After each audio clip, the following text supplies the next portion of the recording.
Welcome back again to the Issues Room. Today is our 254th broadcast here on Facebook, YouTube, Twitter, LinkedIn, and the Issues Room page. It's a pleasure to have you here with us tonight. We'd like to welcome you wherever you are across the world. We say thank you for your viewership. Thank you for joining us here. Please help to share the link. Please invite others to join you and join us here tonight as we deliberate on the pertinent issues evolving all of our country, Liberia. Liberia is a hot cake right now. So many things happening since the new government started in January of 2022. And so we continue to hold conversations around what's trending. We do a cross analysis sometimes, or sometimes we just focus on what the new government should do because President Weah is no more, former President Weah is no more. So I think it's better to begin to discuss what this government should be doing and what it's not doing. The same that we did with President Weah, I think it's about time now because we don't want a race car to remain parked in the garage. We don't want that. We don't want the race car to be parked when the race car is in the lead. So we're going to be holding conversations around what this government should be doing, holding its foot to the fire, because now the race car is on the track. And when we see some things being slower, it's important for us to hold those kinds of conversation around what the Liberian people anticipated and where they want to be now. Uh, I think last broadcast I did mention that acting swiftly is critical to the progress of Liberia because the people have waited for 177 years. The same thing continue to repeat itself, which is now becoming what Alexander Cummings mentioned to be insanity.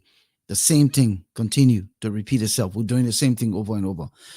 But again, I'm Volcano Shelton here. I'll be joined shortly by Alphonso Yenu. Moses Sandy still will not be with us tonight because he's engaged with family planning. He's bereaved. And so we again say our condolence to him and his family through these hours of bereavement. But hopefully he'll be back with us next week. Quickly, I want to remind you that Tuesday, we wouldn't have a broadcast, but we'll resume on Friday. So next Tuesday, there will not be a broadcast, but instead we'll come in on Friday. So again, thank you for joining us, Raymond Clark. We're here Tuesdays and Fridays, 7 p.m. Eastern Standard Time. Of course, Sunday, September 15th, we'll be going one day a week. And Sunday will be the broadcast day for this new schedule on September 15th at 3 p.m. Eastern Standard Time and 7 p.m. in Liberia or those countries in the Greenwich time zone. Again, thank you for being there with us over the years. It'll be 3 years on September 14th. So, Alfonso, good to see you. I don't know what your lighting look like. But man, you're in America, man. You don't be doing that kind of thing, man. You gotta spend some money. People won't see you. What you acting like that for? You using candle? Oh, come on, man. Man, we gotta show we gotta once in a while identify with the people in Liberia, and use candle too. No, I didn't want to kind of lean over and turn light on while you were, because I knew you would bring me in at any time. But the light is on now. But good to see you, and hi to our listeners. Raymond Clark again. Share the link, and it's going to be a very interesting conversation. Uh, from your introduction. So I'm glad to be here. Yeah, so Alfonso, we're not going to waste time because we'll be here for an hour in small change because you got some things to take care of. But quickly, the people anticipation, the people anticipation. Um, President Boaка said he will not he was a race car in the garage, parked in the garage. God heard his cry and said, "Now you're no longer parked in the garage. I'm telling you, take the racetrack." And you know the speed of a race car. You should know the speed of a race car. And Alfonso, I'm bothered by the speed of this race car. In as much he's wanting to be so meticulous, he wants to be perspicacious, he wants to be giving due diligence to everything he does. Man, listen, sometimes the a race car rather is reckless. All he wants to do get to the finish line. And he has 6 years to get to the finish line. If even he crashes against the bumps of the track, you've seen the race car hitting the wall, but it's still going. We have to do something because the pace is not swift enough for the Liberian people. The anticipation, I talk to people every day in the country, they're like, hey, what thing will rescue this country now? What the other rescue team here? So what thing will rescue this country? And I just wanted us to start from there. Do you think this race car is on the track or it is easing away out of the garage and it hasn't taken full speed?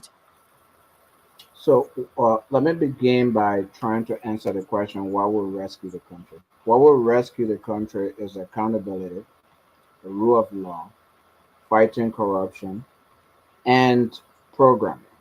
Programming that identifies the challenges of the country, the key and urgent challenges of the country, and then puts resources into addressing those challenges.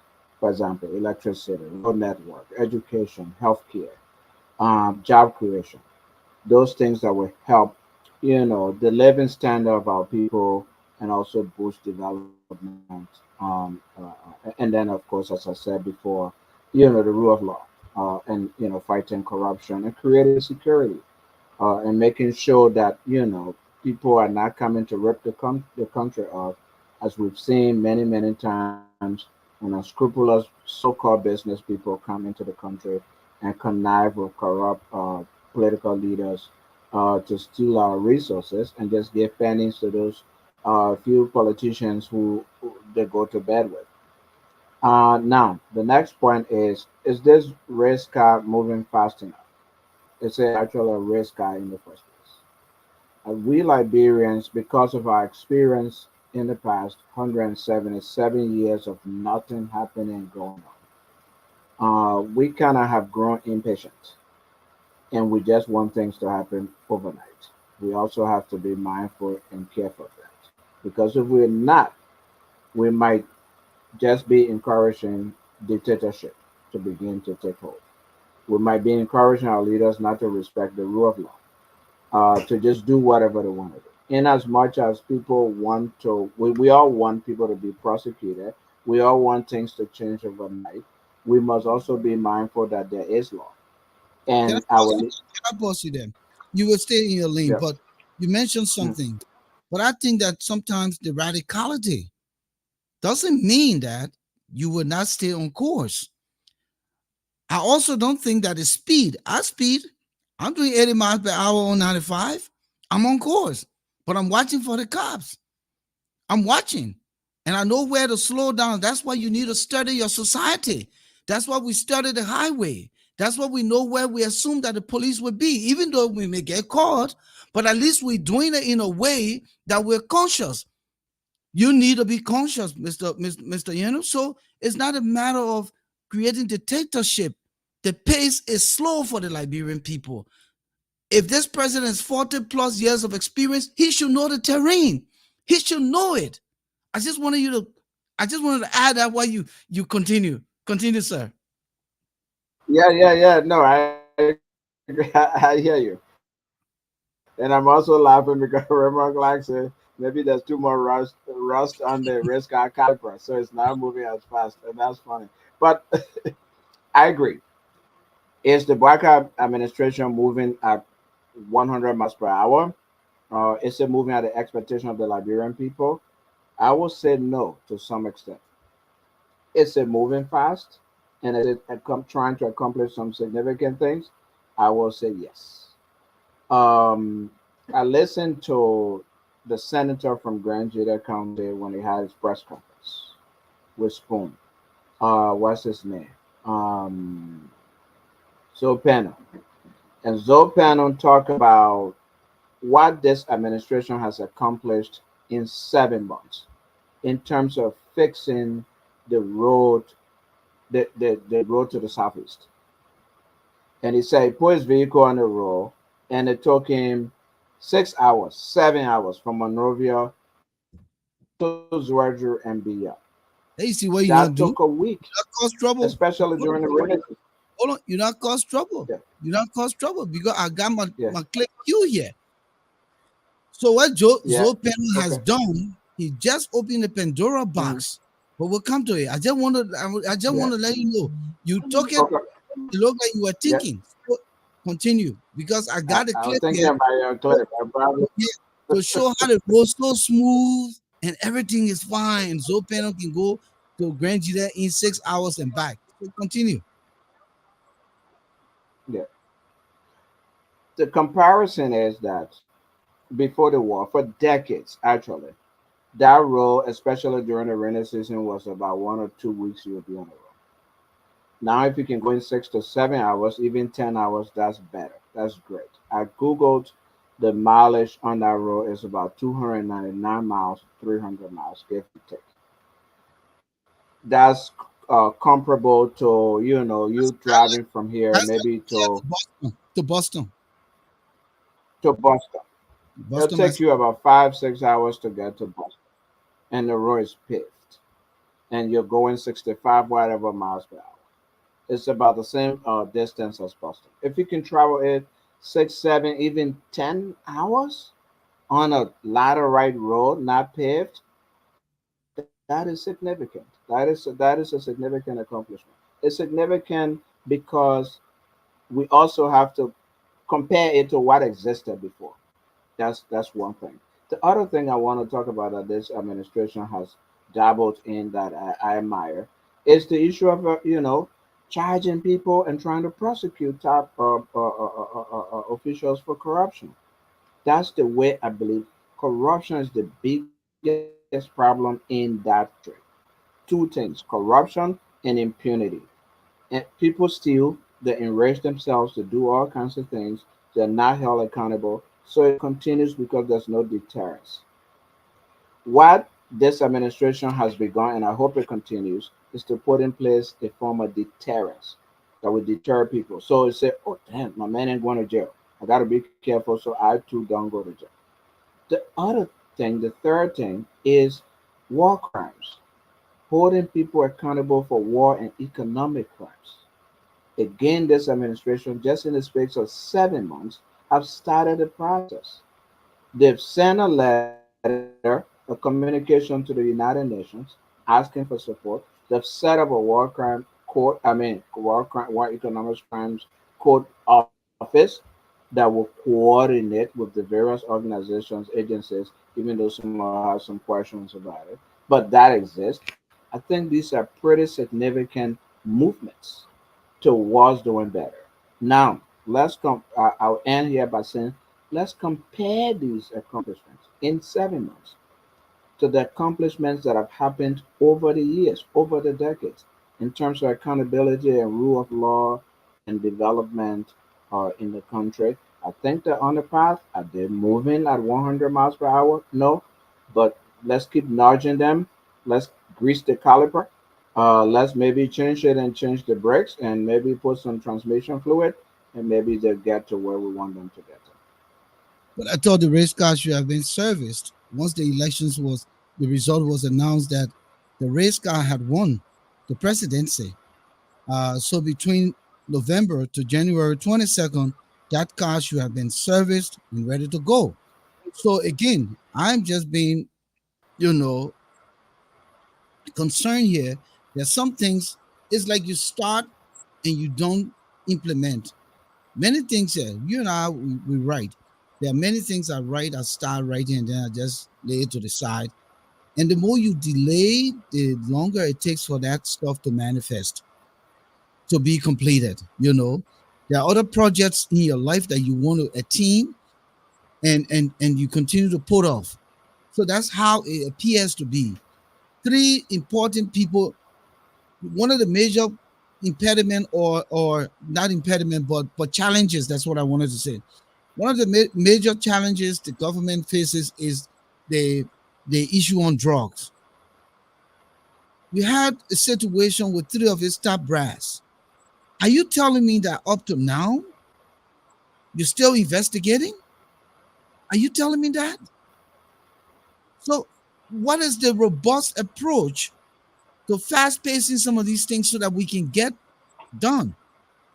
I work in human services. There are times when we drag on some of our investigations, but there are times now that the government come down and say, "Hey, you have this timeline and you must meet it," and we're meeting those timeline no matter the circumstance.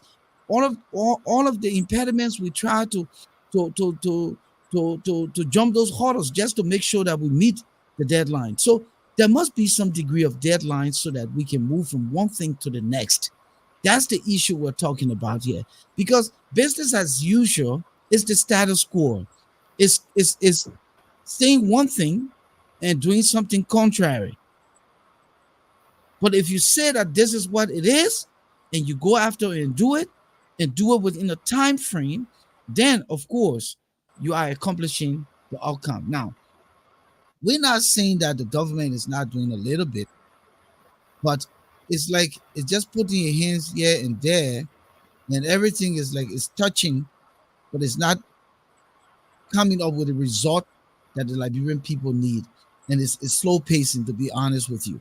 But let's come to the road thing, and that's one of the things I want us to talk about here tonight. We heard that the public work minister got $22 million to resurface roads. Resurface roads. Alfonso, you and I are Liberians. We grew up in our country, even right in the Monrovia suburb. Some of the roads before they were paved, the police academy and the very GSA road that I was born on, the Dupo road before it was paved, all of our little roads there around there, so clean, all the places. When it rains, the gutter that sits there is no joke. Cars sticking in the mud. The president made a solid assertion, and I don't know what he was thinking about. Like he's not from Liberia, and he doesn't know the weight of the rainy season, not just on our roads, but our communities. Just the other day, we had a show, you recalled, where houses were underwater, where people were crying how the house was being flooded.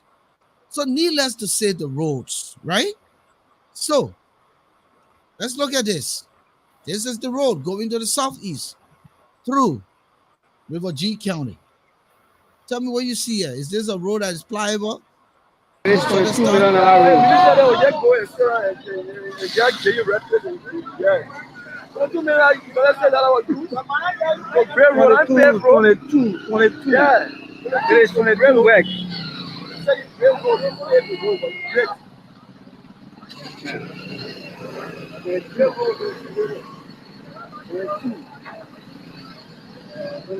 They don't walk.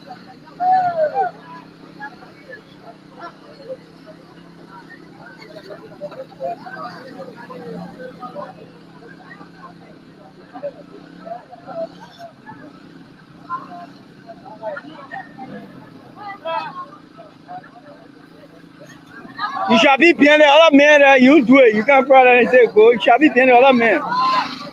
You see the guy who is walking inside the motorbike. The mud is reaching to his shin, almost to his knee. That's how deep motorbike all can cross. Just want you to see.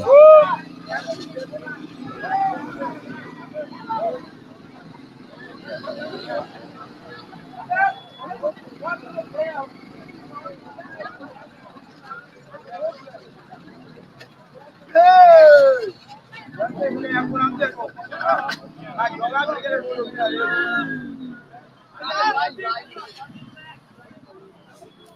And accordingly, this is the major highway that goes to Riverside County and into the southeast. So it's a major road for concession, for business, for citizens, for everyone.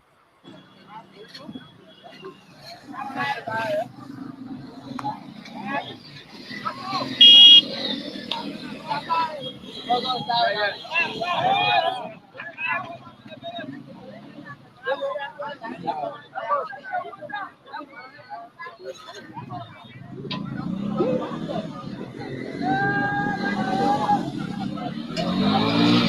motorbike all getting stuck, Alfonso. Can't even move.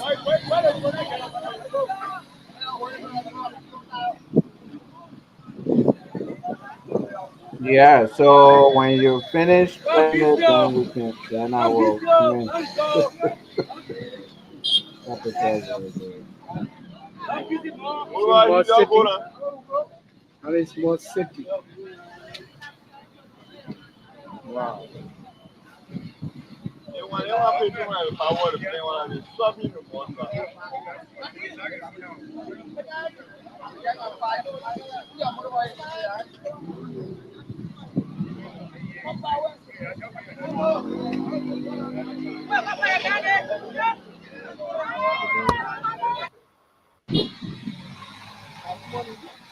Not money, yo.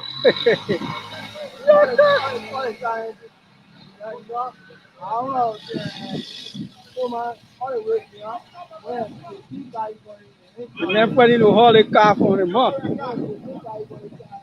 The chief, the Nissan Patrol want to haul the bus first. Wow. No, that Egypt police.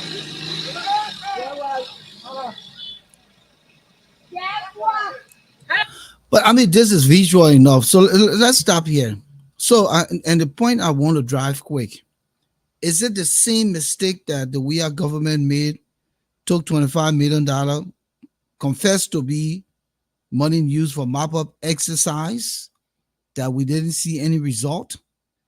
Is this $22 million that Mr. Gidding quickly got how he got it? I don't know. And he said all the roads were being touched and they would be good and pliable. Is there another waste of a portion of $22 million? Because the rainy season has no mercy in Liberia. So when Zopeno spoke, he may have spoken in the early parts of the government. This is the rainy season now. You know, July, August, and September is no joke. So, Alfonso, what do you say to this? Is there another $22 million that got caught in a scissor somewhere? What? Because this is not a pliable road.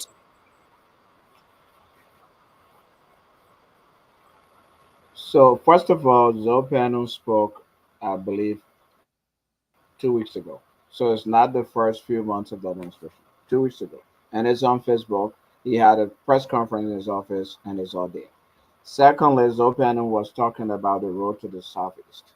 I don't know what this road is. You said this road is to Riverside, River says, yeah. uh, which cool. You can argue that it's probably part of the southeast, but from the other side, not the Just main road that's going to the like the southeast. Buchanan way, But I, you yeah, know. but I also wanted, yeah, from passing through Bassar and going towards Sun and whatever. Which let's be fair, Liberian people. Let's do some research before we criticize. I love facts. I love data. First of all, the government and the Ministry of Public Works did not receive and did not spend $22 million. That is not true. There's documentary evidence to that fact. People need to do some research and stop running with things. I remember the Liberia Council of Churches even came out with a statement and said, "Oh, you spent $22 million and did that, you might comfort." Then the Ministry of Public Works came out and released all of the documentation, including the money, the receipts of the money they got from Finance Ministry, including the payments to the contractors for the road and all of that. And I have the letter here that is sent to the Ministry of I mean to the Liberal Council of Churches. I'll just read one small part of it which has to do with the actual amount received according to the letter. The actual amount received from the Ministry of Finance and Development from first payment to contractors. Oh, okay, give a background, but let me not do the background. Let me just go to the amount of money received. Oh God, my phone gets okay. First amount of money. Um, $8,955,838 United States dollars. And then it goes on to explain that the $22 million that was budgeted was, I believe, and I hope I'm not mistaken, for these companies to maintain the roads over a 2 to 3 year period. So it's not just for this one time, take $22 million, go grade roads and go. But no, you pay them in trenches that different companies that were hired to work on different arteries, meaning on different roads leading to different places. And those companies were picked because of their expertise and because of their presence on those roads already. So, for example, if there's a company that worked on the road to Buchanan before, they know the Buchanan Road, so you hire them to maintain that Buchanan Road, and you give them something and say maintain the road over a 3 year period. So the total amount of money for the maintenance over the 2 3 year period is 22 million. So contrary to what people are claiming that somehow they've already spent 22 million to maintain roads, it's untrue. Secondly, and the documents are out there. So I think listeners, everybody should go and read. The second point is this. And first of all, if I even go to the second point, I want to challenge the media. That is their job. The journalists, the newspapers, the front page Africans of the world that claim to be the leading newspapers. We have Freedom of Information Act in Liberia, where you can go and ask for any information and it should be given to you under the FOIA. We have open access in the Ministry of Finance and Development Planning. Let's stop just speculating. Let's find the facts and let's publish them. If the Ministry of Finance and Development Planning and the Ministry of Public were lying, let's find the information and publish and say, you said this and it's untrue. But if we do not do due diligence ourselves, and we're not doing ourselves a favor, and we will not make a strong, concrete argument about these things, and we'll not find out the facts. So that's the one thing. So I will not compare the George Ria $25 million they put in the street, they gave to money changers, to what has happened here. Because even that $25 million was audited by Kroll, which is an institution, an accounting, an auditing institution was hired by USIT. And they said a lot of the money could not be found. They went to companies and individuals that they said they gave US dollar to exchange, and people said, I never saw nobody come in, nobody gave me no money, we didn't change any money here. So I think we shouldn't compare apples and oranges here. The $25 million was a complete highway robbery. Should we investigate this $22 million over a 2 year period? Definitely we should. But let's do due diligence. Let's find facts and evidence and not just throw claims out there. Now, $22 million. Let's assume $10 million over a 7 month period. Should we argue? Should we expect that all of our roads and arteries in the country will somehow be paved or possible? That's impossible. You know, you have knowledge in this field of Volcano. To build 1 mile road, it's over $1 million, and it doesn't happen in 4 or 5 months' time. Then, of course, our roads were left in disrepair for a very long time. No gutters, no arteries for water to run out, and all of that. It will take time to put those culverts in, to open those runways for the water to run off the roads so that the roads can get maintained. So again, as President Barker said, that in his 100 days, major highways in the country, no car will be stuck on major highways. Major. He didn't say every the road going to Jagotown or to those communities that we are then just saying Women, greater will all that be fine. stop it. So let's Let's be mindful of those no things as car well. will be stuck in the mud. No car. In No, on our major highways. even No, no, he no, no no. no, Major, even listen to me. Major highways. Oh man, listen, even a race car when I be stuck in the mud, but it look like a race car, a Mhm. race car can make it in the mud. Though. If Yeah. pimping can get stuck in that mud, you think a race car will make it? Eh? Continue. I As just want. pimping says supposed to get stuck even more than bigger car because pimping gets smaller tires, it's closer to the ground, just like motorbike, two tires. So yes, but let's push these people, but let's also push with facts and evidence. That's all I'm saying. All right. So if you just joining us, we're having conversation here tonight. We're looking at the pace by which this government is going. President Boyka said he was a race car stuck in the garage for 12 years. He's now taken to the racetrack. But a lot of the things that the Liberian people have been hopeful about seems to be dragging, and they're very concerned. Some of the missteps that the government took in the beginning. Uh, should we blame some of those things on his advisors? Mr. Yenu, from a legal mind, let's be radically, honest here tonight.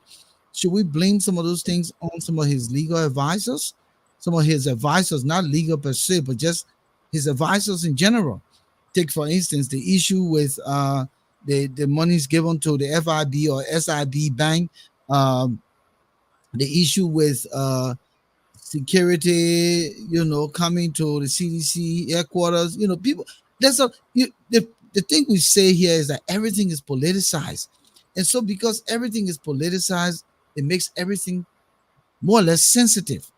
So should we blame some of these things on his advisor? Maybe inexperienced, doesn't know the terrain, but now they got the job to be closer to the president, and they're not thinking. And the old man, Alfonso, you and I know that when you have advisor, then you don't go further to think more because they're supposed to be thinking for you and bringing the positives to you. They've weighed the pros and cons. They know now you can kind of question a little bit, but if you're all over the place as a president being engaged, then you're depending on those people to be the brightest minds.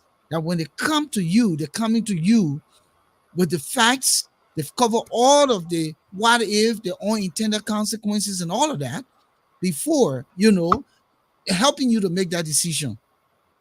Should we blame some of these advisors? So the black eye, the functions in the black eye administration have definitely not been smooth sailing. So yes, there's some blame to put on people, including the president himself, but also on his advisors. There's been some missteps in this administration. Some of the things you named, some of the things that have to do with appointment, the yellow machine situation that hasn't really been explained. Um, the appointment, I've worked in human rights for a very long time. So the appointment of Massaquoi to this Human Rights Commission without being properly vetted and without consultation with human rights and civil society organizations. All of these, in my view, are missteps that could have been avoided. Again, as you said, so I put some blame on the president himself, and I also put some blame on his advisors. But we can do two things as Liberians. We can hope that they change course and make progress in those areas, but we can also push them and expose them and criticize them to make sure that they do the right thing. Expose them where they are doing wrong, criticize them, and advise them on the right course of action to take. So hopefully they take the right course of action because we're all in this together. If we sit and say, well, let them fail, and then we see we'll laugh well, when they fail, we all get impacted as well as citizens of the country, especially those who reside in the country. So it's incumbent upon all of us, and we're doing that right now and on this platform by trying to bring up what we see as the ills or missteps in the administration, and talking so people can hear and the people can also get involved in the process. So I totally agree. It hasn't been smooth sailing. They should be held accountable every step of the way. That's what they signed up for as public servants when they agreed when they were running to be president and vice president, or when they signed up to be ministers and directors. They were basically opening themselves up and the activities of to public scrutiny because they are hired and paid by the public resources. So they must be transparent, they must be open, and definitely we must do that. And I can say that yes, they've made some blunders, and we have to keep our eyes on the prize and make sure that they do the right thing. So you're Let, right. Let's backtrack. What I was saying earlier about those things was not to say they're 100%, but they've made some errors, but they've also done some good things. Let's backtrack quickly. The president was quick to move on some issues, and if it's the opposition related, let's call a spade, right? The central bank. Bam, he move on, remove the guy, put somebody. Then let's come back to his own appointments at the LDEA. And I continue to emphasize this. If drug is one of the main challenges of this government, then why at this point we have not had the resulting outcome to move this agency forward? We have an officer in charge uh, who's doing three-man work, put it that way, and we have three guys just hanging in the balance, don't know what's the outcome of the fate. How long does it take? Are these three people the only people clothed with the intelligence, the competences, the education, the qualification to be at the LDEA? Or if you're going to put somebody back and move somebody, how long would that take? It is easy for the government to rush on other things with regards to the opposition, but it's taking time. So where is that race car speeding on certain things? And these are the optics of what is happening and people are talking about. And the fact here that the issues room is a part of the borderline. We're not on left or right. We're right on the borderline, and we want to look at the merits and demerits of some of these situations. And I always bring it to you because you're the man who, the legal mind, and understand it. So, what do you think people would think that, oh, they're already talking wish hunt for everything? So, if you're not acting on your own, with speed and accuracy, then what do you think the opposition would think, Mr. Yeno? So I see again apples and oranges here. So the issue, for example, with the LDA was about two leaders of the LDA bickering. Three. They were all three. It Yeah. wasn't about people stealing public resources. Yeah, three. Okay, three officials at the LDA being unprofessional and bickering and fighting. It was not as unprofessional as it is, and it should be punished. I would not equate it to what Oh no, no, you should allegedly equate it happened at because the there were central bank. accusation of I would corruption. not equate it No, to what no, no, happened. no, no. I want you to also be reminded there's a serious allegation of corruption. One of the people suspended blame the director or director general, however the title is, that he's in deal with a cartel. And corruption is one of the major players leading to all of this dissentment. So I want you to remember that. Mhm. Yeah, so those were, I mean, that's not, as far as I know, and I saw the suspension from the president. It did not mention anything about, oh, this person was accused of being in bed with the cartel, so I'm suspending him.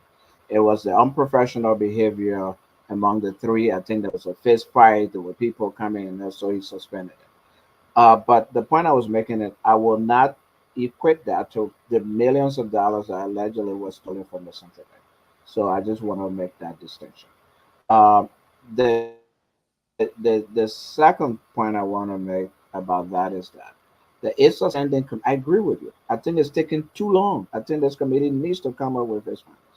There's a statutory standing committee of people from the various security agencies, joint security, that does investigations related to these things, and it's based on the Ministry of Justice. So they have the police, they have NSA, they have all those security apparatus, immigration that's doing this investigation. I agree, it's dragging out. We want it to end as quickly as possible, and we want some actions taken. But it's happening. And let's definitely talk about it, and let's push them to get to that point. So I agree.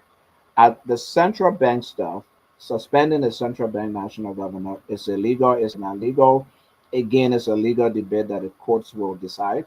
The act creating the central bank itself said that the governor should be impeached as a way of being removed from office. I haven't heard the government's argument, but what I've heard other people say is that okay, the act says so, but these people were caught in stealing money. We can't let them stay there. Two, if we look at the word removed, he wasn't really removed. He was suspended pending investigation. If the findings come up that, so he wasn't dismissed, he wasn't fired. So if the findings come up and he hasn't committed any wrong, he will resume work. Right now, all we're saying is you're suspended, sit down until we do an investigation. I'm assuming that would be the government's argument. The second legal argument I'm assuming the government will make is that even though the act said this, but this man or these people are actively in the act of stealing and covering up. We cannot let them remain in place simply because the act says this.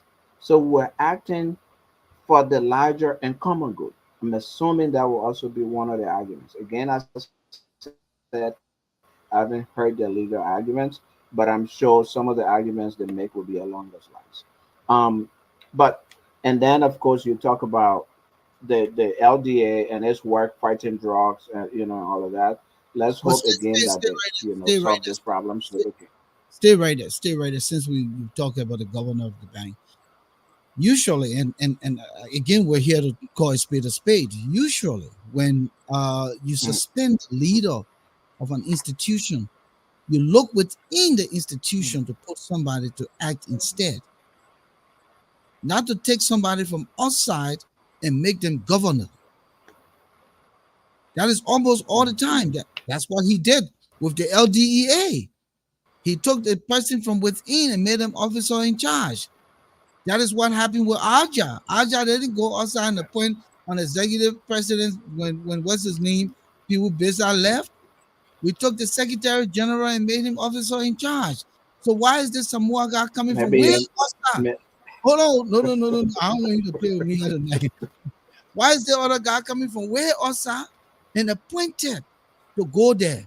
Why didn't President Boyka take somebody from within the bank to just hold on while this man is being suspended and go through investigation? Tell me here, because again, we're here to call a spade tonight. Tell me, my brother. So again, I don't know why the president decided.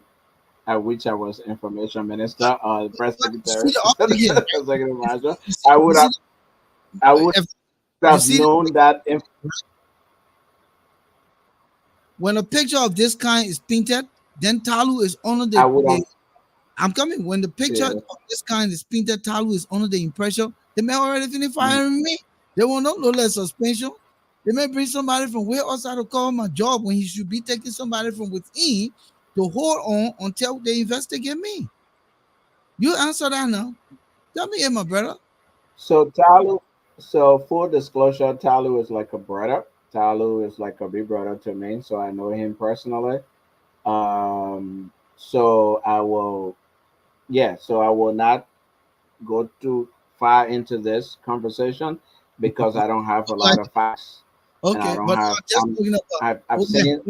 I only painted the No, no, picture. I agree, but Look at again, yeah. look So at the Talu's picture. argument, you're Right. right, you're right. Talu is arguing. Now there are a lot of reports out there that they have asked Talu to resign, and Talu said, "Okay, I'm willing to resign, but give me 1.3 million dollars. That's the amount to pay for the amount of time and money that's left on my tenure, and whatever the case may be. I mean, it's in the newspapers. I don't know whether it's true or not true." I saw And then they refused to do that, and then they came up with this thing. So that's one side of it. The other side is that the audit came up and you mishandled money against the regulations who were taking this action. I think the case is in the right place, is in the courts, which are the arbiters of justice and the people who interpret our laws. So it's before the Supreme Court. And I hope the Supreme Court looks at the merits and demerits of the case and makes its decision on the matter. But my position here is clear. Corruption is the biggest cancer in that country, and it must be dealt with. It must be dealt with, fought with, and outrightly, and people must be held accountable. If that doesn't happen, Liberia will never make progress. We just heard about this Chinese man who were in Bapolu digging diamond, gold, millions and millions of dollars and going away with it. Bapolu doesn't have a road. Bapolu doesn't have a clinics. They built one hospital there that is empty. No medicine in it. The fact of the matter is corruption siphons off the resources that are supposed to go to help the people. And until we address that, we will get nowhere. That's a story I always like to tell. Singapore was one of the most corrupt countries in the world until its leaders decided they were going to turn things around and hold people accountable. Singapore today is one of the richest, I believe the fourth richest country in the world. We have resources. Singapore doesn't have the resources like Europe has. So we can do, and the way we do it is to hold people accountable and apply the money to where it actually belongs. So when it comes to corruption, really, I will support any administration to go after anybody to make sure that people are held accountable. Now, the thing I want to make about drugs, because you mentioned it, is that LDA is one area of government that's responsible for fighting drugs. We have other institutions. We have the National Public Health Institute of Liberia. One of my big brothers was appointed to the National Public Health Institute, Dr. Christopher Dubagnan. So I'm happy he do a very good job. He's an award-winning, international acclaimed, award-winning public health practitioner. So we cannot fight drugs or the drug epidemic with just confiscating drugs, arresting people, and putting them in jail and prosecuting them and sending them to jail. We have to do it with treatment and rehabilitation. And that's where MPhil and the Ministry of Health and Social Welfare and other institutions will come in. So again, resources are being put into those areas. The right people are being found, and I hope we can make progress in that area. But again, let's keep talking about the excesses and the errors in this, because that's how they will make progress. But I also agree, given the steps that they've taken so far, minus the NDA brouhaha, that we're headed in the right direction. But let's keep the fire on the throttle to make sure that it keeps moving. So totally agree with everybody who's criticizing. All I'm saying here, let's criticize with an open mind, with the view of making progress. We're coming from a very very deep place, man. I can tell anybody. That country over the last 6 years is coming from a very, very deep place. Those boys did not care. They broke down every institution in that country. They looted everything and But, everywhere. but I'll Where let in the you world they say anybody who won't do exploration must come to the ministry to the where in the world is it anybody who want to do business do go and demo will go to the minister of state, and the minister of state they get companies all over the place just digging going down. So it will take time. But I also want you to go back as far as Ellen Johnson Sirleaf. I also want you to do that because from all that is trending on social media and in the news is that the very bank FIB was brought in the country through her instrumentality.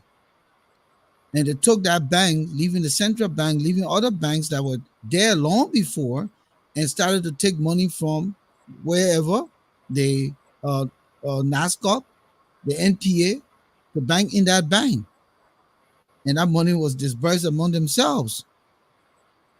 All right. So it was another way to launder money. So that country was already sunk. I will repeat myself here tonight. Ellen Johnson Sirleaf, if you're listening to me, your kids, whoever, you were given the best, the best, the best, the cream of the crop to save our country, and you blew it. And so when President Bouaga made this assertion that we had opportunities that we squander, he used the word we collectively because he was vice president in our government. But you ran our country like an iron lady. You wore the trousers. You wanted everything to be your way. So you take the most responsibility for everything that happened in that country, even to the fall of Nokal that you agreed to. You messed that country up, Ellen, because all of the debts of Liberia was waived.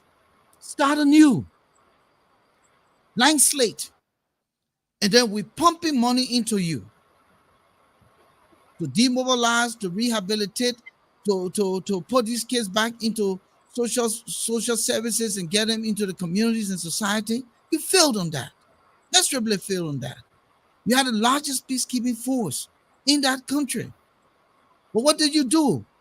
Bring your cronies, your friends, your sisters, your this, your brother, your wife, your children, all kinds of people, and you put them in government and pay them extra salaries. Made your cronies rich. So don't blame George Weah in 6 years. You laid the foundation for it. So Ellen laid the foundation for the degradation our country faces today. She had it all.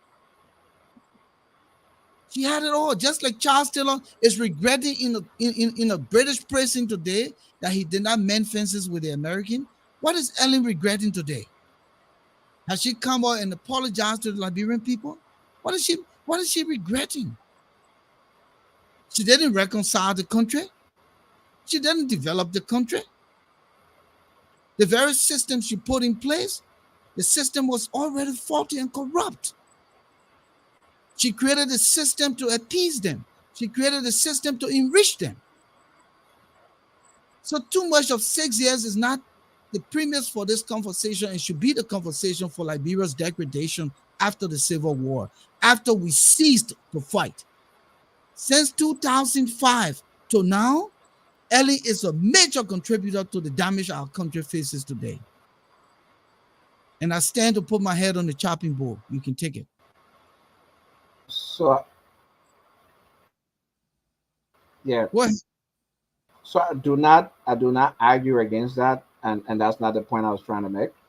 The point I'm making here is this: granted, there was corruption under Ellen Sirleaf. We all heard about it. We all read about it. We all know it. There was corruption under Judy Bryant. We heard about it. We know it. What did Ellen Sirleaf do when she came to power? She prosecuted Judy Bryant, some of officials, and sent them to jail. What did George Weah do when we all knew and heard that Ellen Sirleaf government officials stole money for 12 years? What did George Weah do? Nothing. He greater than 80 I think I know 80% or 90% or 99% and say, "I'm not here for yo." He goes back and plunders even more. Now, what does the law say about going back to some of Ellen people? It's not absolute. Maybe we can go back after some of them because there are loopholes in the law. But generally, the law says that after 5 years, you can't go back and prosecute people when you already knew that the store and you waited and you didn't go after them until after 5 years. Statute of limitation. Who caused it? So Ellen and her people stole billions of dollars. Who made the country to lose those billions of dollars after Ellen left? George Weah. So I blame George Weah for two things. One, for allowing the money that was stolen under Ellen Sirleaf to go in the breeze, and two, for his own money that he stole. So I blame George Weah even more than the people in Ellen Sirleaf who stole, Ellen Sirleaf administration who stole. Because George Weah had gone after them, we probably would have recouped some of that money today. Some of them would have been punished and gone into jail. That would have probably served as a deterrence to other officials. When I tell you the thing, they will catch me. He said, "I'm not here for that yo-yo." In 6 months, in 4 months, in 5 months, we're not even looking at road construction today as we are doing on a Abuaka. In 4 or 5 months, we're looking where the conversation was about 60 or 40 condominiums. This was about, I think, 14 or 16 street residents. It was about $16 billion in container getting missing. It was about $25 million in the street, and on and on and on. That is why I personally blame Mr. Weah's administration even more so than Ellen Sirleaf's administration. Ellen Sirleaf, as I said, prosecuted a former president, Judy Bryant, and sent him to prison for stealing, for corruption. So George Weah had effort, just like we want to hold Joseph Barker accountable to this, to say move as quickly as possible, as fast as possible, and grab people and investigate and put them in jail. Judge Weah had that opportunity. Why didn't he do it? In my view, he didn't do it because he knew he's a king of steel. So a row will not go catch another row. I agree. When we have people came and saw that the people in Ellen, their friends, their colleagues in Ellen administration became millionaires overnight, they also came with that mindset. This is our time to also become millionaires overnight. That's what happened in that country. And that's the reason why, if for nothing else, I'm praising Buakai for trying to break that vicious cycle.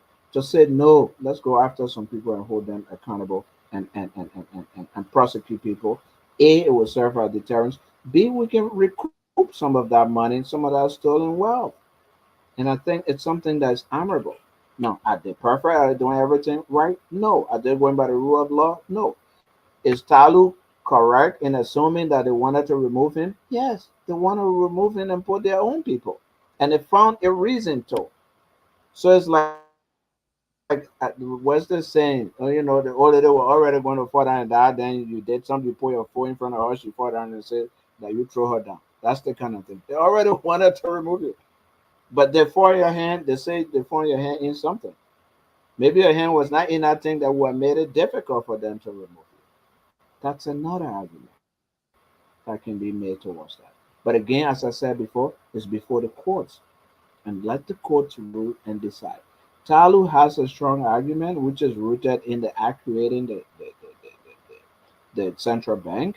The government's argument is that, well, we can't leave you in place to keep plundering. You've plundered, you've stolen, and you've violated the faith and the trust that was reposed in you, and we cannot keep you there. Let's see where the court rules in terms of that. But I want to challenge the National Public Health Institute of Liberia and the Ministry of Health and Social Welfare to address the issue of drug addiction, and let's focus on treatment and rehabilitation while we're also arresting people, because we cannot arrest and jail our way out of the drug problem in our country. But the important thing to also mention here, Alfonso, if you consider this whole asset declaration, all right, as a way to let the Liberian people know what you're coming in with. The president made his after noise, few of his ministers, and yet a bulk of the people have not done so. And we're going into 7 months or 8 months, put it that way.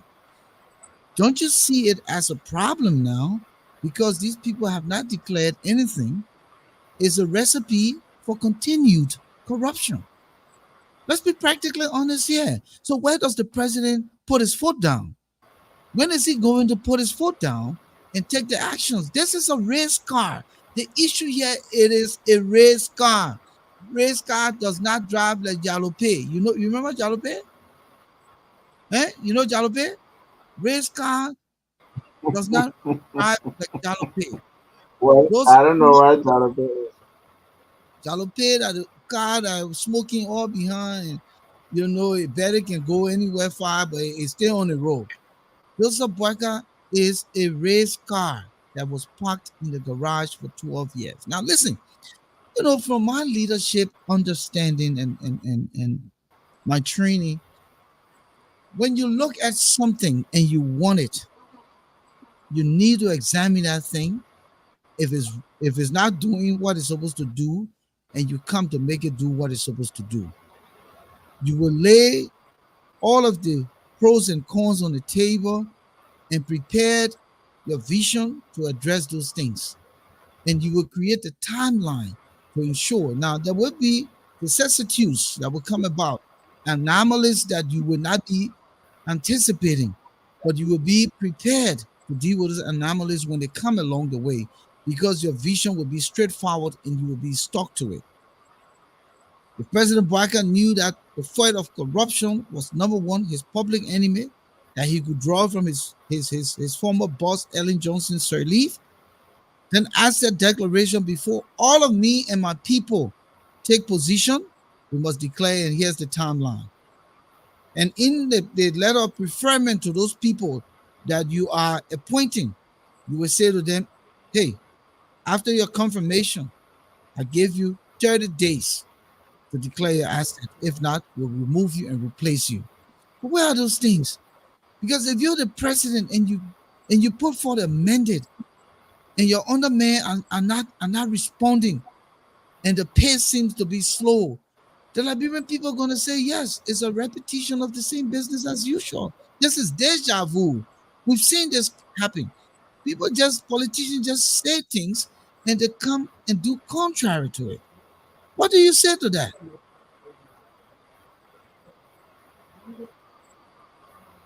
So I agree. I think the president should step in and get his officials who haven't declared their assets, those who the law requires to declare their assets, uh, to declare their assets.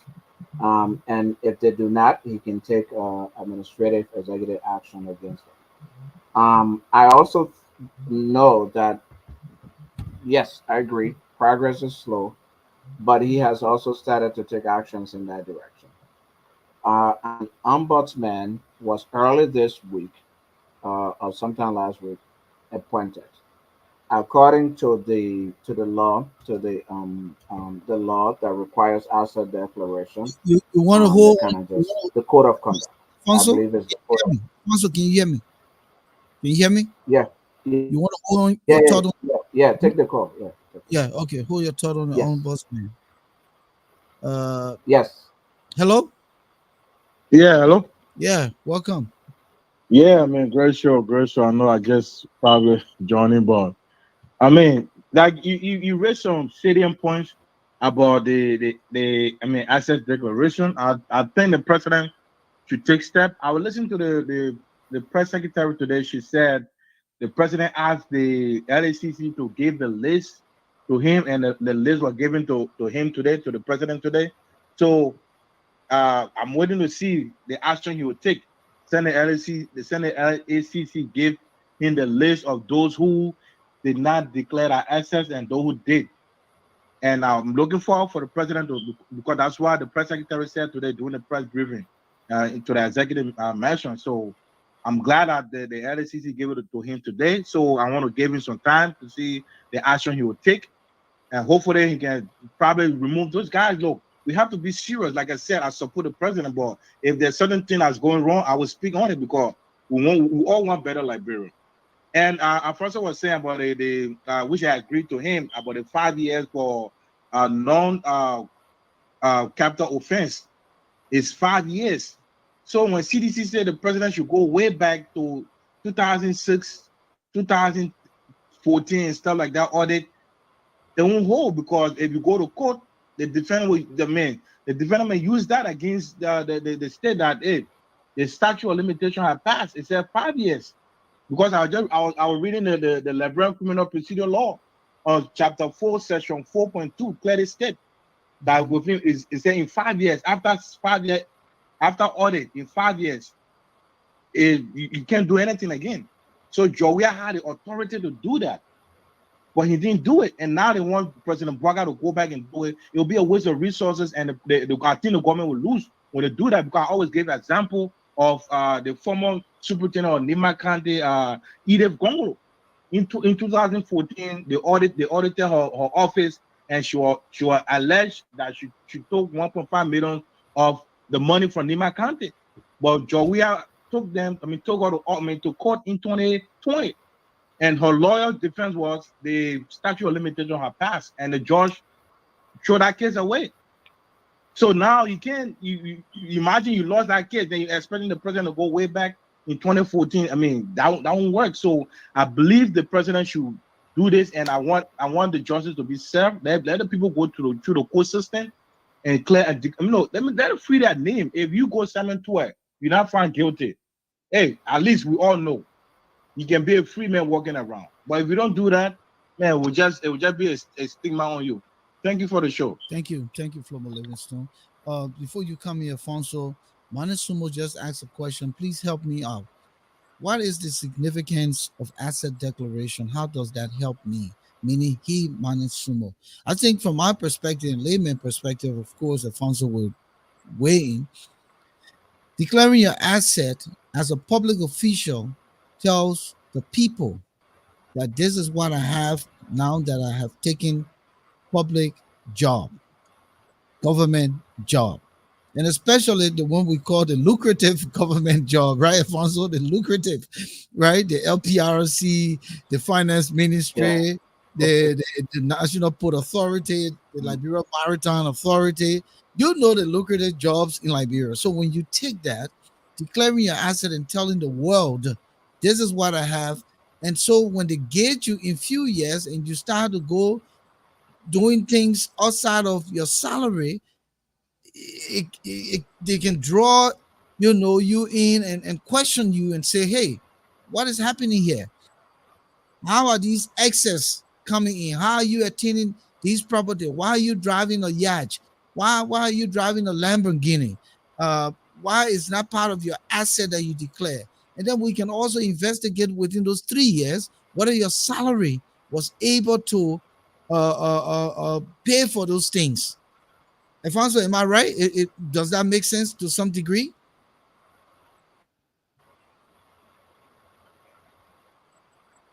No, you're 100% right. Not only does it make sense, you're 100% on point. That's the reason why.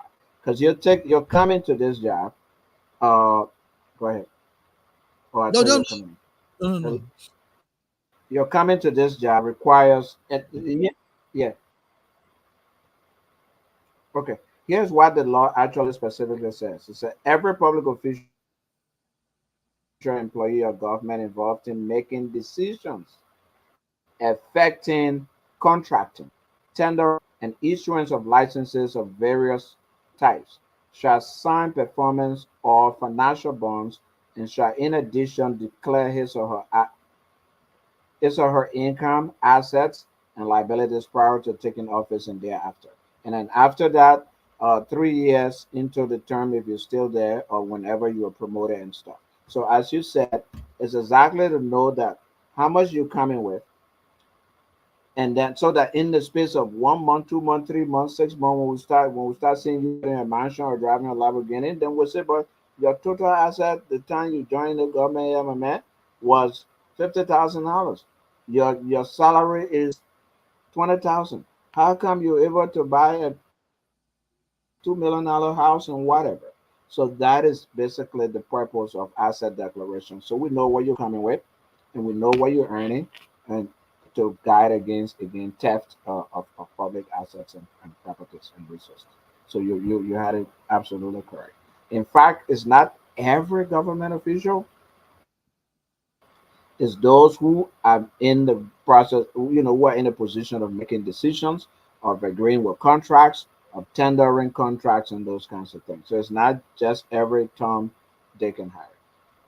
And I think part of that too, And by the way, it's not just limited to the executive branch. It's for all branches. three branches of government. Yeah. Alfonso, you got to work Go on ahead. your internet. You got to really work on your internet. Get high speed. Be like the race car, please. You're sticking too much. This is Now, the question this. now is, Uh yeah, I, huh. no, I would say go ahead. Yeah, but you're right. It's all three branches of government. It's all three branches. But that's what I'm saying. Your internet is sticking a lot. It's freezing. You need to work on your internet. I don't know if you're using Liberian internet in America. I don't know what's going on, but you need to work on it. Call your provider and let's boost the speed up at least to I'm 1 gig. using it's Ethernet. I had to plug it in. No, I that But like then, be but then talking. Let me close a lot of stuff I have open here. okay, be closing some stuff. But yeah, I so just joking. I'm not so using one Ethernet. Yeah. so Let so me one of close something. no, but Ethernet is good Yeah. because then you directly feeding into your laptop. But anyway, let me just come in quickly from what you said, because you talked about not just your job, your salary, but some of those negotiations you make.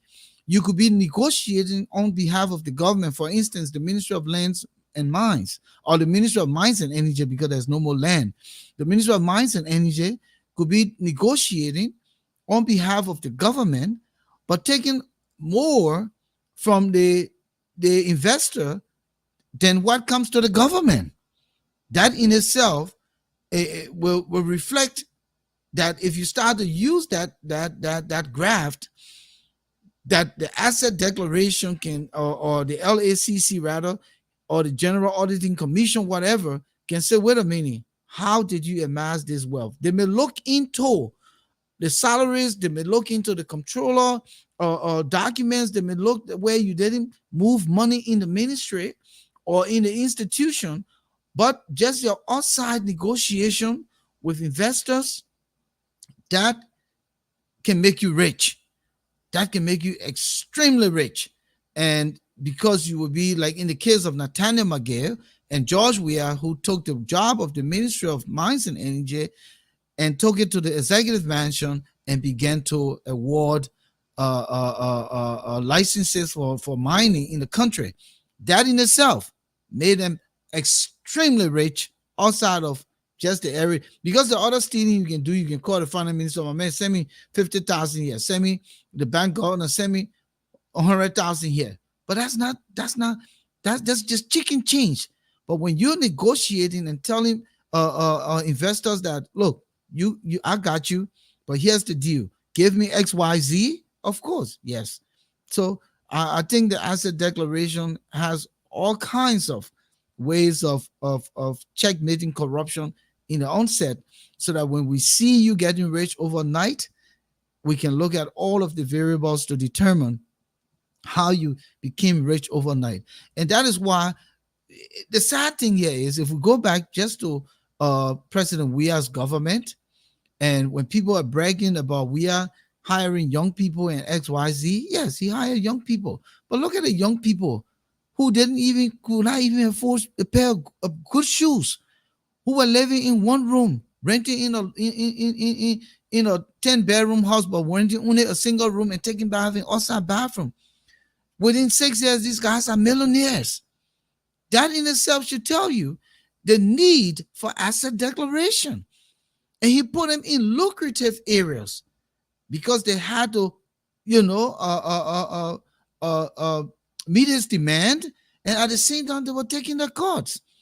Corruption is so glaring in Liberia, and that's what people don't seem to get. Corruption is so glaring in Liberia. Many of the people who come to government had nothing, and they come to government broke and they leave government wealthy. Take for instance the Beaufort Chambers. Take for instance Thomas Fala. The only thing people can say Thomas Fala had, he was doing his business, selling a plank. But how much money can plank give you? How much money can plank give you? Rayla, you selling plank to Rayla? How much money will give you? Huh? Or the other man with money changer, I don't know, Safoko or whatever. How much money would that give you? So we know what we're talking about here. So declaring asset to take government job is a critical component of transparency, accountability, and a check on corruption. So hopefully that answers your question, Dr. Manisumo, what significance it has on you. And I think it does, because it's one of the places in the third world country, if we can implement it to the letter, we'll be holding people accountable and we'll be holding them to the salary benefits, than getting more than the country gets. But Alfonso, I want to strike another point before we go to closing here. The issue of the 1 point whatever million dollars Aloysius Talu is asking for. Let's hypothetically say that they came to a settlement. Aloysius Talu was here in America. I don't think he quite made $100,000 on his job that I saw. It was not a lucrative job. It was not a big job. Um, Now he wants to make $1.3 million in probably 2 more years left on his tenure, on the backs of the Liberian people. So how much is the central bank paying the governors? How much? Why are we killing this country, Alfonso?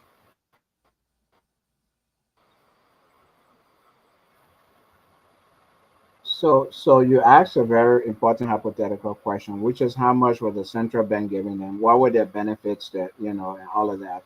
I believe if it's true that he requested that amount of money, I believe it's the amount of money that's probably equal to or close to what he would have earned with his unexpired tenure. Now, I also heard that the deputy governor, Nyamane Pearson, also resigned, and there's speculation that she was paid off as well because she has tenure, and they probably agree to negotiate with her and pay her that money. So it could have been his salary and benefits amounting to that amount that were left on his tenure. Say if he completes his tenure, he would have earned that much or close to that, and maybe he's asking for that. Apparently, that's what the situation is. And according to reporting, they couldn't reach terms on it, and that was brewing when, of course, this audit came up, and they said, "Oh, well, you did this malfeasance when you were, serving. So, in fact, we use this to suspend you while the investigation continues." So that is the reporting out there. Again, we don't know whether it's true or it's not true. But as I said before, the good thing is that the case of his removal is before the Supreme Court. And so the Supreme Court will decide But I if don't want us. I the don't want Black us to. administration was moving. I, Yeah, I, I yeah. want us to come in So quick with that's where this. we are. Yeah, but if you heard that Humanity Pearson resigned, which I heard, but with regards to settlement, then I'll say the government is naive to do that Mm. because she was the deputy governor of the bank. So somewhere, someplace, something may have happened that she could be connected to. So why would they be settling her? I would think that if she resigned, take a letter of resignation and wait until you decide to go probing into the case of Talu and maybe rope with Paul Bush. So I don't think that the government should be settling with someone who was deputy in the bank where you just suspended its governor on malfeasance. What do you say to that? I'm just thinking out loud here. S-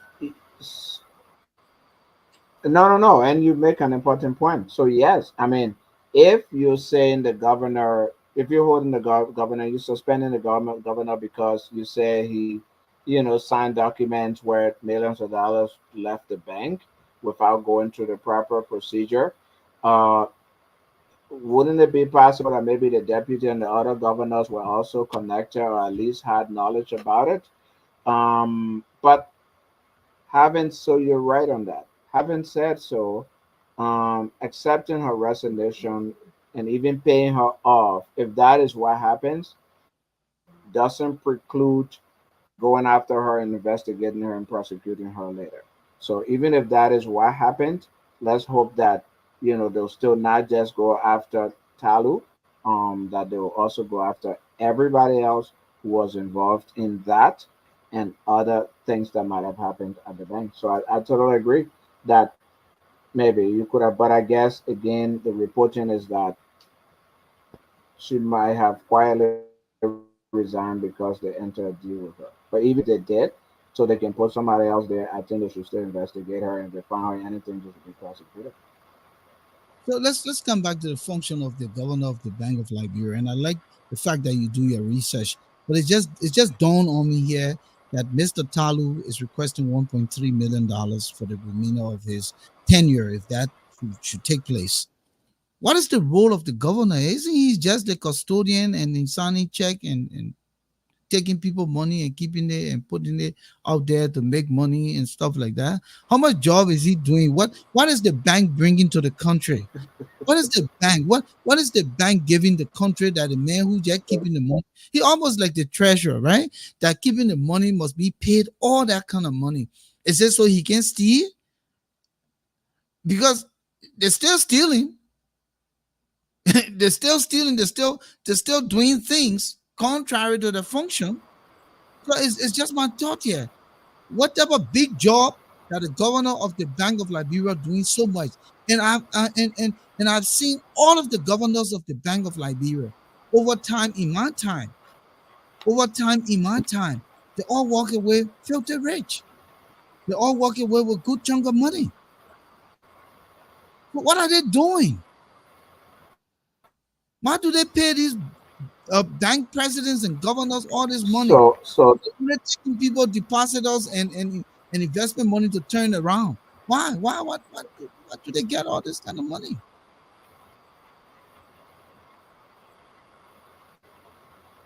Because if we have all that kind of money, yeah, like so why the our country is so poor, then how are we paying these people this kind of money? Then yet somebody say, "Oh, America hasn't done anything for Liberia," but where all the money coming from to pay these people like this? Go ahead, Alfonso. yeah. So in fact, the role of the national bank, the role of the national bank was changed, I believe, in the 1990s under President Taylor, and was changed to the central bank. Mm-hmm. And the central bank functions as the Federal Reserve, just as the Federal Reserve. So it's supposed to make a monetary policy, formulate and execute policy that will promote maximum employment, stable prices, moderate long-term interest rates, financial system stability. So make sure the banks, the various banks, the private banks, and everything are stable. They have enough liquidity, and they're not going underwater and those kinds of things. It also covers payment systems for the country, et cetera, et cetera. So that's the role of the central bank. So when it was the national bank, its main function was probably keeping money and signing checks and doing this and doing that. But now, as the central bank, that's why they have a group of governors now. As national bank, it had just one governor. So now it has a board of governors right now, also certain regions of the country as well. So yes, they do a lot more than what the national bank does. I don't know what their pay is. Maybe it's too high, as has been the case with many agencies and institutions in Liberia where they pay themselves exorbitantly. Dillon is Dillon is asking who determines the salary. I would think it's among themselves, the governors. I would think it's the governor coming together and say, let's pay ourselves this amount, the amount of money, just like the legislature, the people in the legislature do. They make their own salary. They say we'll pay ourselves this kind of money in the budget. Do you know how, So who? that is something that no, that is something I will have to look up. I believe that in the act creating the agency, uh,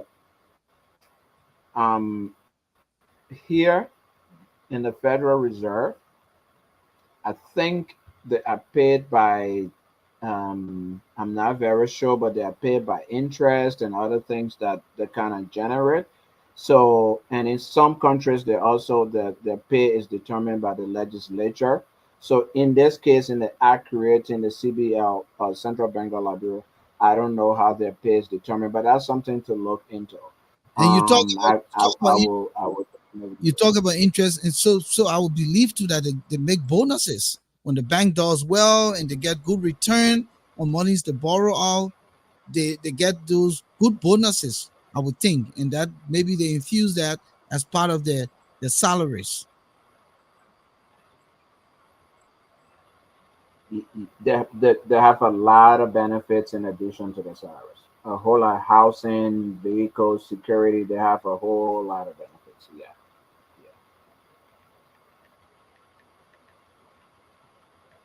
yeah. And of course, Liberia being Liberia, who know what else to do. All right, so as we wrap up, you were in lane before Flomo Livingston called on the Osborne man stuff. Do you want to finish up that thought? You said President Barker established the uh, Osborne man. the ombudsman.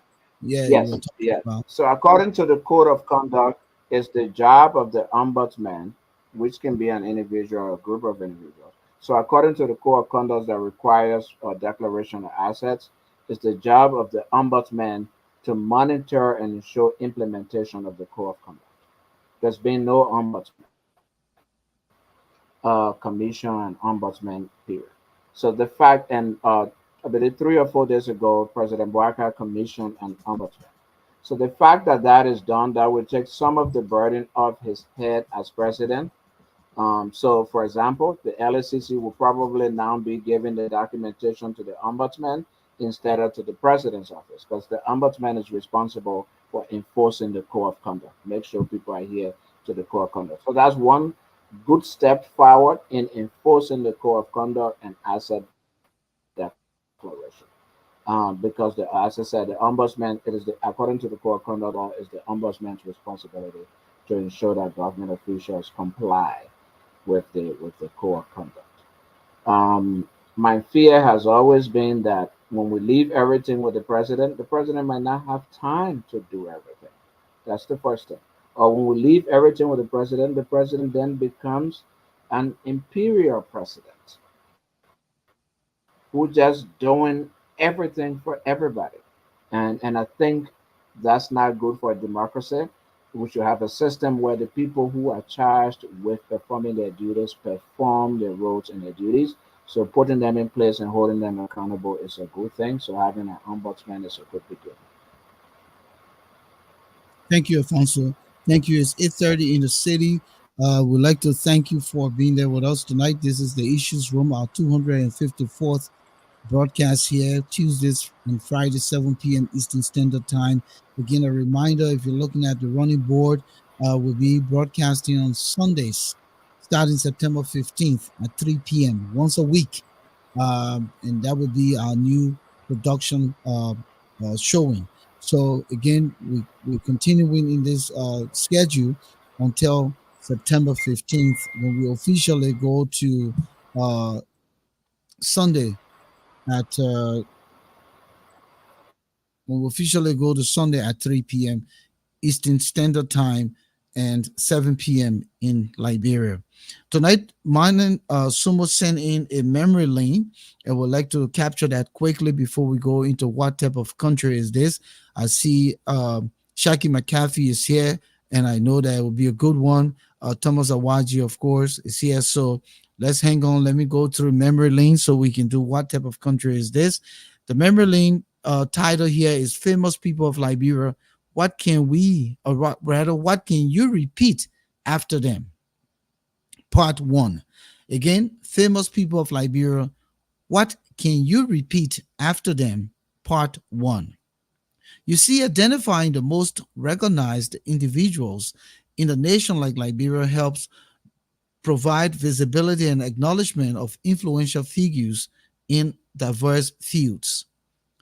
By spotlighting leaders, innovators, artists, activists, and philanthropists who have impacted their country and the global community, we gain insights into different cultures and achievements.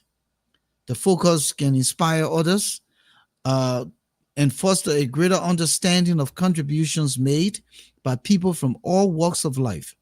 Most importantly, this process helps to build a nation. It's time for us to build Liberia. Who is your most famous person in Liberia? That's the question. We intend to associate the term famous with nation building and not otherwise.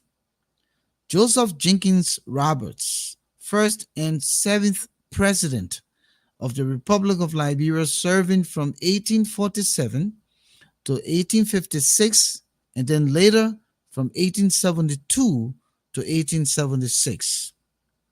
Amos Claudio Sawyer, interim president of Liberia from 1990 to 1994 during the Liberian Civil War.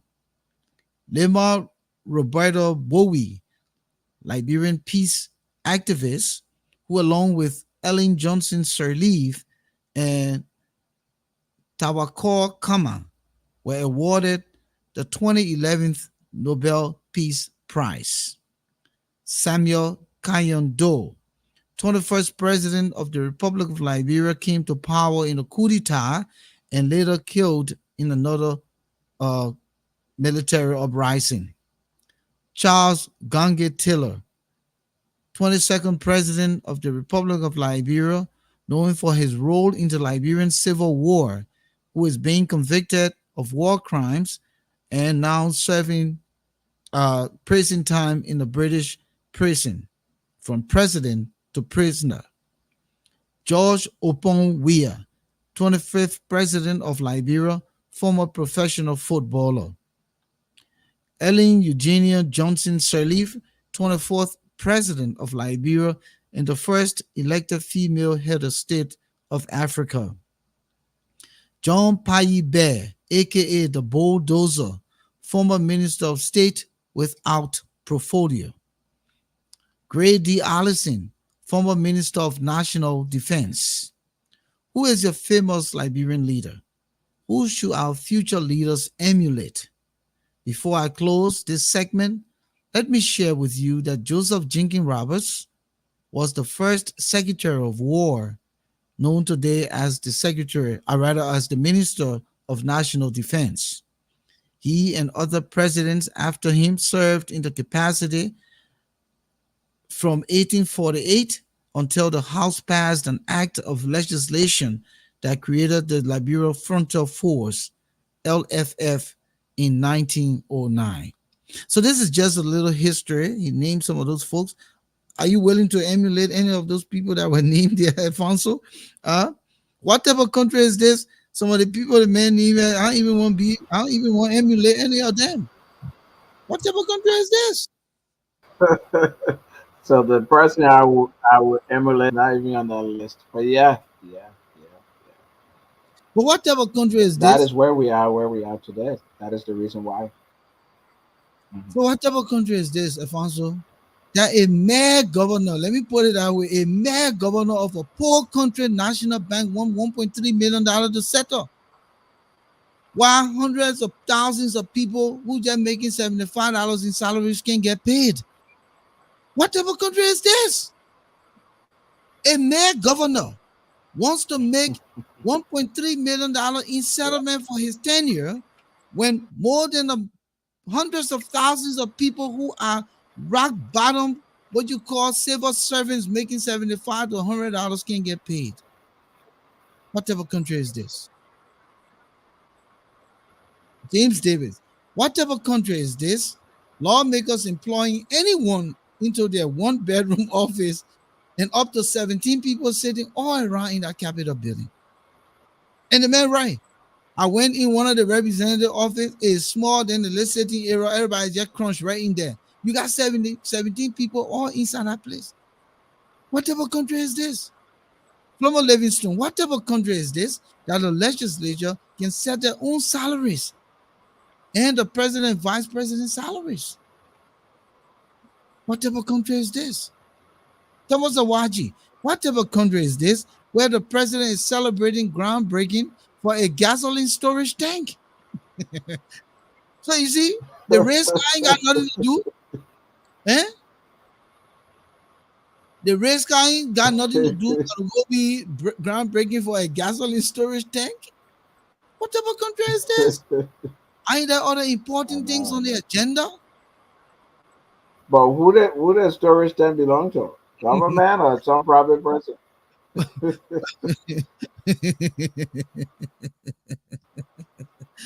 Oh God. Oh God. But what type of country is this? The president said no cars will be stuck in the mud, but we can't even go from Buchanan to River Cess. Eh? That baker, you move that one from under me. Eh? That y'all, No. Yeah, I right. said, I baker, No, you're no, 177 years trouble yeah, that when you hold on, want the man. mental something What type 7. of country is Come on, this? a bag, yeah. A Uh-huh. bag can we can go. That no car will be That's stuck in the small thing, mud, yeah. but they had the mud there, and the people can't even leave from Buchanan to River Cess. What type of country is this? And you might as well get on back.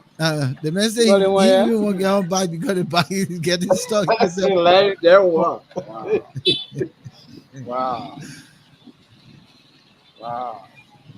Yeah, it's bad. It's a Wow. bad way, but That's anything I keep it for his story.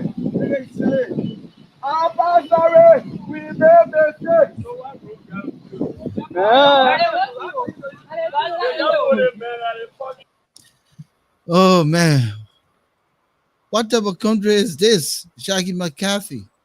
The place car can't go.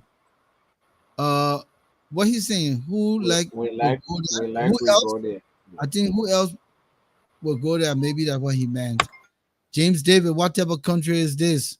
Lawmakers stealing $20 million and each of them blaming each other. Raymond Clark, what type of country is this? I suggest Liberia should go to for confirmation. Christopher Wesley, what type of country is this? That servants cry for salary payments and still going to work. That's a good one. That's a good one. It's lawful country, right? It's that's the true patriots. You got to open your mic. You muted yourself. Sorry, it's surety. So the people in the community, the Oma who get whatever market know you have a job, you're working, so you gotta keep going. If you say that, Or your landlord, or you your got landlord, so you you got to gotta go pretend to like you're work. still working for something. Otherwise, your landlord will come after you. Exactly.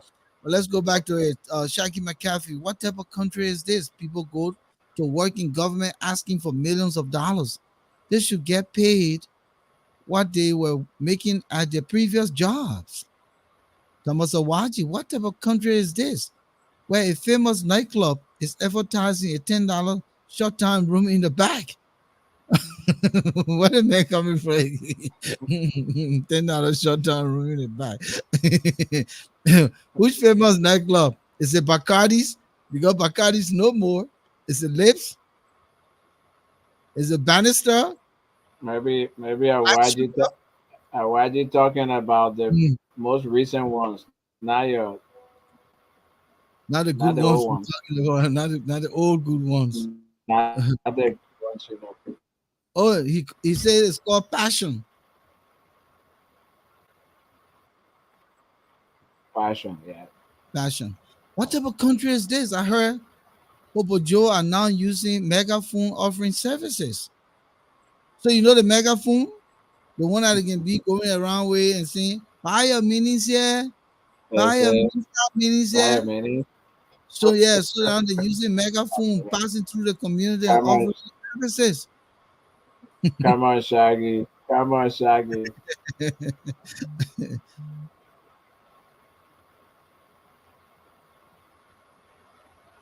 Well, yeah, Alfonso, we really got a lot of work to do, and no, Yep. we're not trying to ask for too much with President Boakai. The same way we pressure we put more on him. The things he failed to do, we were very clear that everything we're asking President Weah for, had he done some of them, could have still be president today, but he failed to listen. We know that President Boakai is only a one-term president from the look of things. But with those 6 years, we hope that he can really deliver on this with speed. That's what we're asking. Speed. I mean, yeah, your race car. Come on, and I will continue to emphasize your race car. So there's no way around it. We can't pretend on that. Raymond Clark, what type of country is this where the house doesn't have power? James David, what type of country is this? Sedition celebrating the court papers about CBL governor, but talking about witch hunting, about Tour appearing at the same court.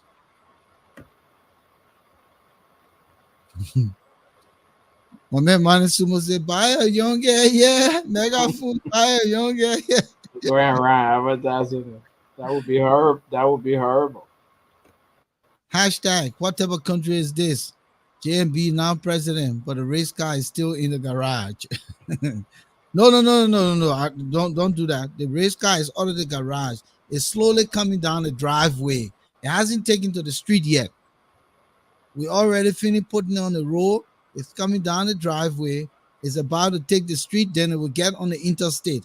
Let's see. By next year, 1 year from now, if that race car ain't hit the interstate in Liberia, at least Liberia on the interstate are from Ralph to Morovia. I want to see that happening. Plumber Livingstone, what type of country is this? That a small part road that is damaged due to rain and opposition running around with it. Okay. Yeah, I said no car will be stuck in the mud. What type of country is this? No, they just opened the garage door. James Davis, what type of The red country is sky this? coming out. Six Mm. years, no press conferences. but telling the seditions he's addressing the nation instead of partisans.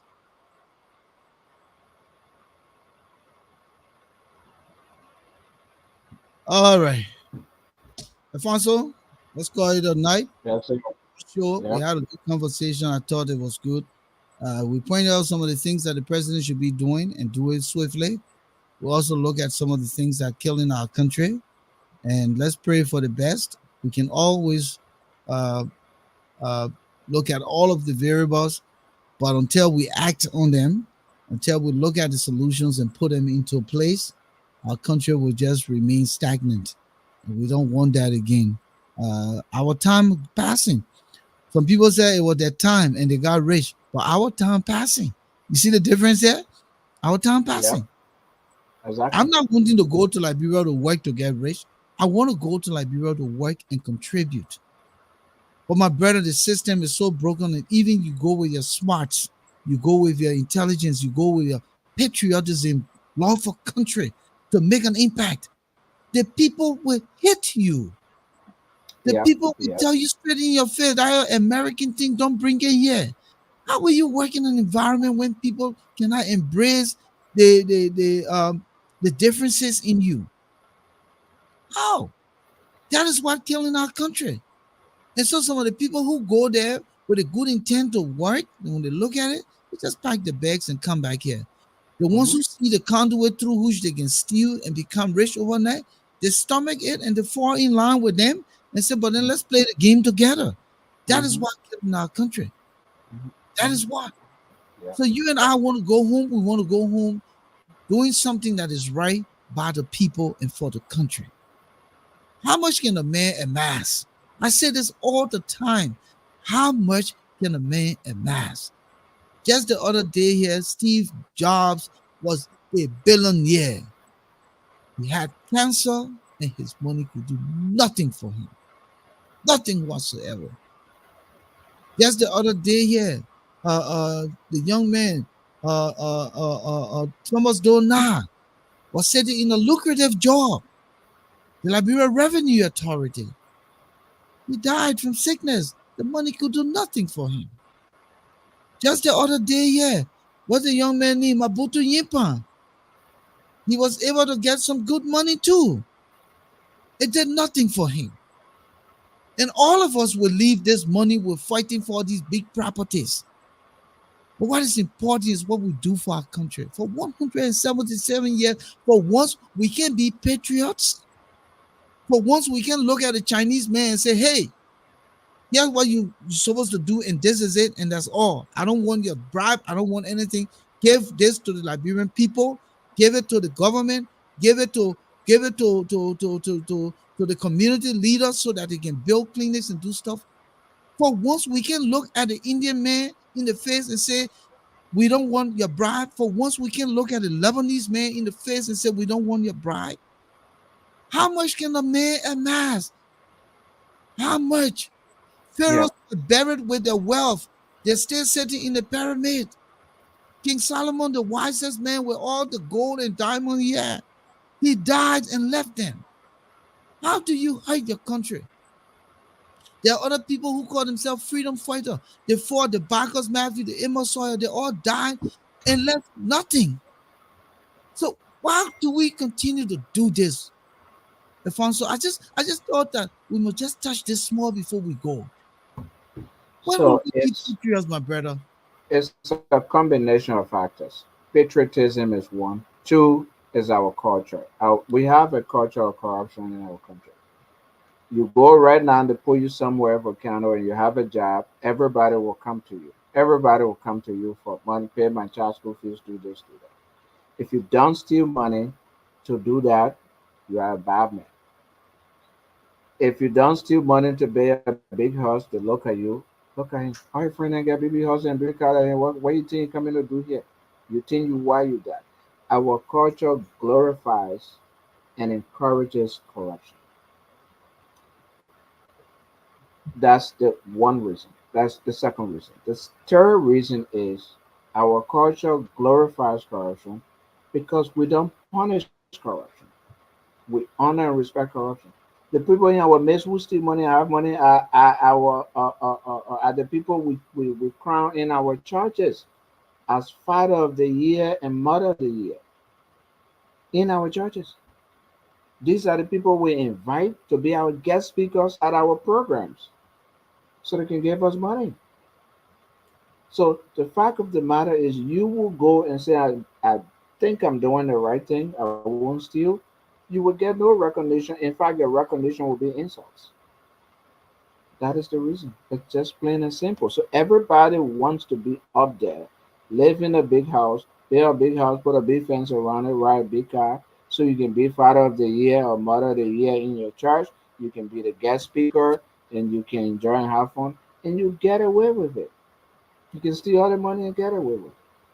That is the problem, and that's the way to break that cycle is to start punishing people and to put institutions and processes in place that will prevent stealing in the first place. That's just it. That's my view. That's how it's going to get addressed. That's how other countries did it, and that's how other countries are doing. And that is why we're asking President Barker to be a fast race car, Mhm. because this is long overdue. This is long overdue, my brother. If you don't present that patriotism for love for country, why you should be there doing nothing? All you want to do is steal. And again, the country is so small. I can leave from here right now and go to the mall. There's a high probability that no one in that mall I know or know me. Mhm. No one. I won't run across anybody that knows me.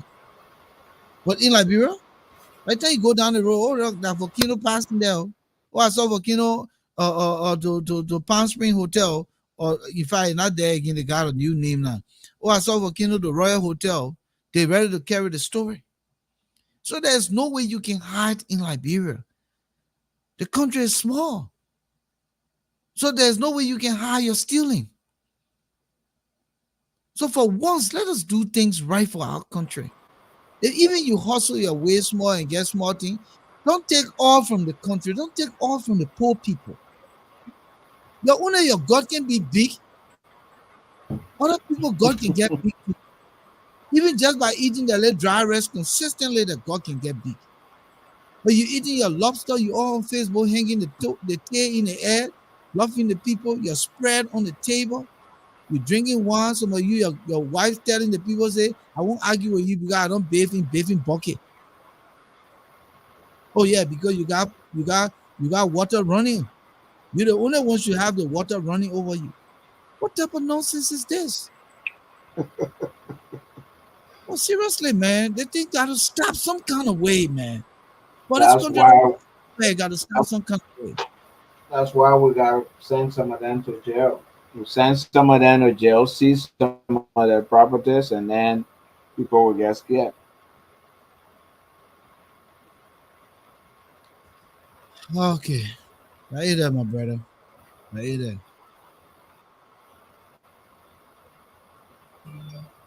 I hear that, my brother. And people here, thank you. Yep, Oh. yep. All Thank right, you for man. the time tonight. I know. I'd like to appreciate all of you for your contribution, as always. Alfonso, I'll catch up with you. Let me just take a quick look at them. Just award my audience here tonight. Thomas Awaji, always good to see you, my brother. Thank you so much for all you do for the issues room. Shaggy McCaffey, Othello Dillon, it was good having you in the house tonight. Come again. Um, Edward Nefor, always a pleasure having you. James Davis, of course, a man from upstate Pennsylvania. Welcome to the show. Thank you for joining us, Flomo Livingstone from New England. Imani Sumo, I'm not sure if you're still in the Midwest, but thank you. Also, Raymond Clark, of course, from the South. Thank you, Christopher Wesley. It was a pleasure having you here in the house with us tonight. We say thank you to Tony and Brooks from Trenton, New Jersey, for joining us here. Always a pleasure having all of you. Hashim Fambule, always good to see you, my brother. My man, Michael Bobby Bull from the Georgia. Thank you for joining us here. Forja Moyu out there in Delaware. It was good having you here. Of course, Sam Bondo from Stephen Talbot Estate in Liberia. It was good seeing you here tonight. Data Charlie, MSP. My man, thank you for joining us here tonight.